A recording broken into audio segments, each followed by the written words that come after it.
Halo, assalamualaikum warahmatullahi wabarakatuh. Lanjut lagi nih, kita bakal bahas VGA kelas Carry Hore.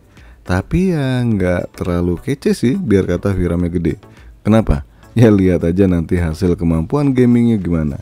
Dan ini beneran ya, no hoax. Kalau kalian bener-bener nonton videonya. Sebelum dilanjutkan, biar semangat saya semakin tinggi buat update konten terkini, mari bantu saya. Caranya gampang banget kok. Tinggal tekan tombol subscribe, lonceng, dan kalau nggak keberatan tekan tombol thanks. Isi seikhlasnya.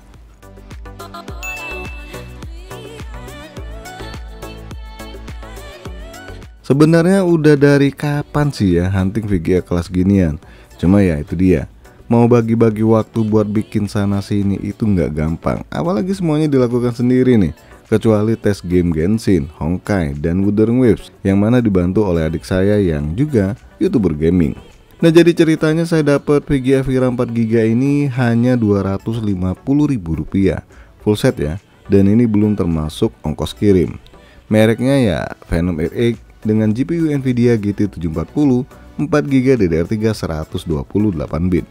Jadi harusnya harga segini tergolong standar ya, atau malah terbilang mahal? Silahkan dikomentari. Nah, GT 740 sendiri ada dua macam nih. Satu model ikan, kok malah jadi makanan Palembang ya. Maksudnya satu pakai VRAM DDR3 dan satunya lagi pakai DDR5. Tapi yang versi DDR5 harga bekasnya lebih mahal nih. Bahkan samaan dengan GTX 750 yang mana kemampuannya lebih baik. Aneh ya. Nah, untuk versi yang DDR5 ini kemampuannya kurang lebih setara AMD Radeon HD 7750 atau R7250 yang udah pernah saya bahas di video sebelumnya. So, dipastikan versi DDR3 ini lebih jelek performanya dibandingkan DDR5. Lantas seberapa jelek? Maksudnya seberapa baik kemampuan gaming dari GT 740 ini? Oke, lanjut aja disimak video pembahasannya.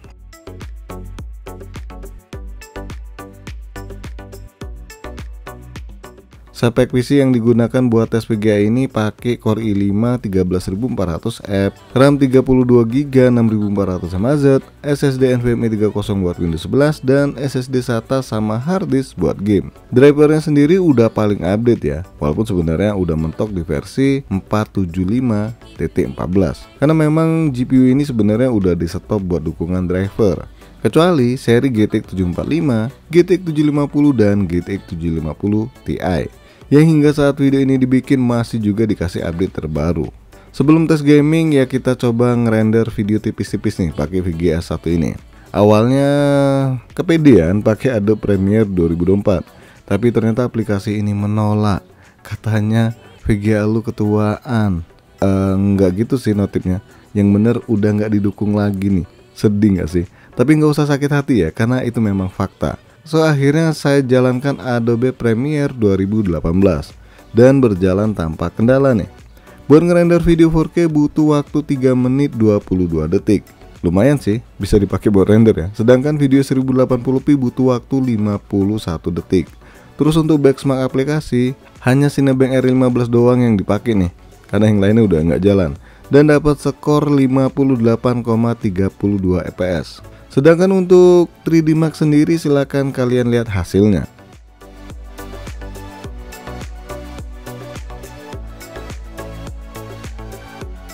Oh ya, saya tadi lupa kasih informasi kalau VGA ini hanya berbasis DirectX 11, biar kata udah support DirectX 12. So, cukup banyak game yang nggak bisa running di VGA 1 ini. Selain DirectX 12, beberapa game juga mewajibkan driver versi terbaru nih, biar gamenya bisa running. Jadi kalau drivernya udah ketinggalan, gamenya nggak mau running, bakal munculin notif error. Sekarang saya kasih lihat beberapa game yang nggak bisa running lagi di GPU seri 1 ini. Ya macam Asif Valhalla, Far Cry 6, Guardian Galaxy, Ghost of Tsushima, Horizon Forbidden West, Need for Speed Unbound, God of War, Warzone 2.0, dan The Last of Us. Tapi andai pun bisa running ya, ini andai. Toh percuma juga, gamenya nggak berjalan maksimal. Game bakal berjalan macam keong keberatan rumah. Ya udah jalannya susah, rumah yang dibawa juga terlalu besar. Ini fakta ya, bukan mengada-ngada. Oke, kita bahas kemampuan gamingnya dan saya rangkum aja nih videonya biar nggak kelamaan bahas kemampuan gaming VGA 1 ini.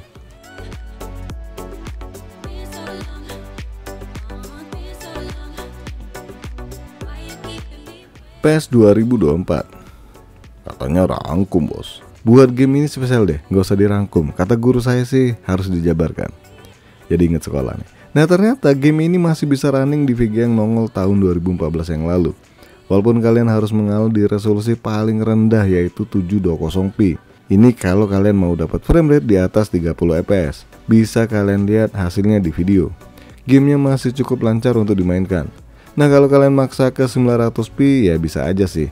Tapi rata-rata frame rate-nya di bawah 30 fps. Cuma harusnya kalau nggak pakai perekam layar ya bisa di atas 30 fps ya.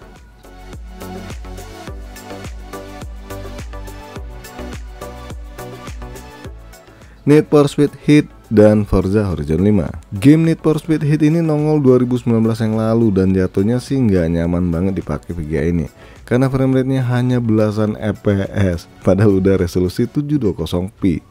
Masa iya sih mau pakai resolusi 3GP? Apa itu bos? Apa ya? Kalau nggak salah sih kualitasnya kicip ya. Pada masanya itu terkenal banget. Orang pada transfer pakai infrared lagi.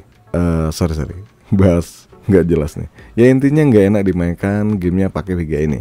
Di Forza Horizon 5 ini samaan juga. Nggak ada harapan kayaknya buat dua game ini dapat frame rate yang memadai. Sama-sama belasan fps. Sedih banget nggak sih? Sampai netes nih iler. Air mata.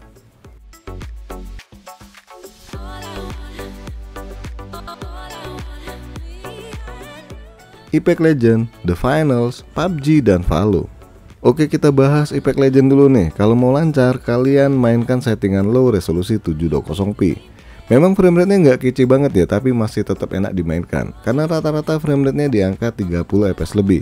Sedangkan di game The Final, dengan menurunkan resolusi scale-nya jadi 33%, hasilnya ya lumayan.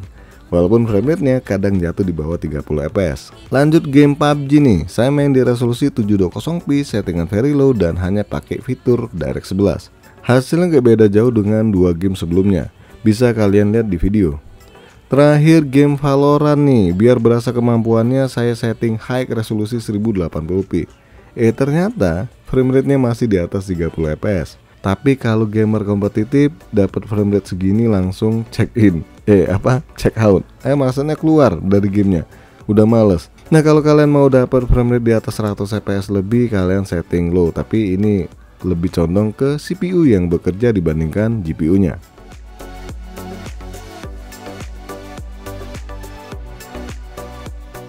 GTA 5, Horizon Zero Dawn, dan Watch Dogs Legion. Di game GTA 5 ini settingan rata kiri, frame rate yang didapat di kisaran 20-an hingga 30-an fps. Padahal ini resolusi 720p ya. Masih juga belum mendapatkan frame rate yang mendingan. Begitupun juga game Horizon Zero Dawn nih, yang mana hanya dapat frame rate belasan fps. So dipastikan gak nyaman dengan frame rate hanya belasan fps ya. Dan terakhir game Watch Dogs Legion yang dapat frame rate rata-rata jauh lebih parah nih ketimbang dua game sebelumnya. Hanya dapat frame rate di angka 12 fps.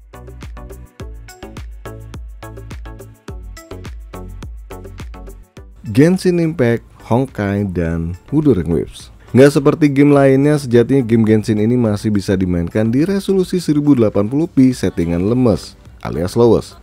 Tapi memang frame rate-nya cukup sering berubah-ubah ya, yang menandakan nggak konsisten, macam pejabat pemerintah. Nah kalau di resolusi 720p, ya rada mendingan, frame rate-nya nggak separah yang 1080p. Game Honkai sendiri, biarpun kelihatan enteng, ternyata VGA ini nggak bisa dapat frame rate yang cukup baik di atas 30 fps. Kebanyakan sih di 20-an fps ya, ini kalau kalian main resolusi 1080p. Tapi kalau di resolusi 720p, frame rate-nya jauh lebih baik. Dan terakhir Wuthering Waves. Di game ini pun gak jelek-jelek banget ya, tapi ya gak oke banget. Frame rate-nya kadang-kadang drop di bawah 30 fps. Cuma secara keseluruhan masih cukup oke dimainkan.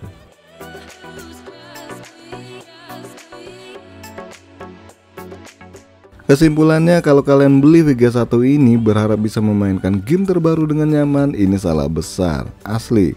Karena dari awal rilis VGA ini masuk kategori entry level, yang mana bukan kelasnya untuk diajak bergaming ria. Cuma kalau kalian udah puas banget dengan kemampuan gaming yang udah saya liatin tadi, ya lanjut aja. Saran saya sih, cari GPU lain yang punya kemampuan jauh lebih baik. Walaupun harus nambah duit lagi ya. kalau beli bekas ya. Atau kalau yang udah punya VGA ini ya cari aja game yang nggak terlalu baru, rasanya masih bisa dimainkan dengan nyaman pakai GT 740 ini.